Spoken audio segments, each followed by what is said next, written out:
గురు పౌర్ణమి అంటే ఏమిటి? గురు పౌర్ణమి అనేది హిందూ సంప్రదాయంలో ఎంతో మహత్తరమైన పర్వదినం. ఈ పండుగను ఆషాఢ మాసంలో పౌర్ణమి నాడు జరుపుకుంటారు. ఇది గురువుల పట్ల కృతజ్ఞతా భావాన్ని వ్యక్తపరిచే రోజు. గురు పౌర్ణమి ప్రాముఖ్యత అంటే గురువుకి మహత్యం అంటే గురువే గురు బ్రహ్మ, గురు విష్ణు, గురుదేవు మహేశ్వర అన్న శ్లోకంలో చెప్పినట్టుగా గురువు 3 దేవతా రూపాల్లో ఉన్నటువంటి వాడు.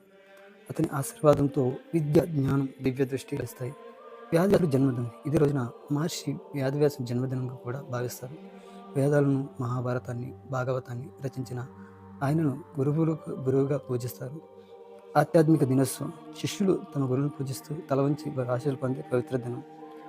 యోగులు, సాధకులకు ప్రత్యేక పూజలు ఈరోజు చేస్తారు. గురు పౌర్ణమి నాడు అనేక మంది సాధకులు, యోగులు తమ గురుదేవులను ధ్యానిస్తూ, ఉపదేశాన్ని పాటిస్తూ ఆత్మసిద్ధిని కోరుకుంటారు.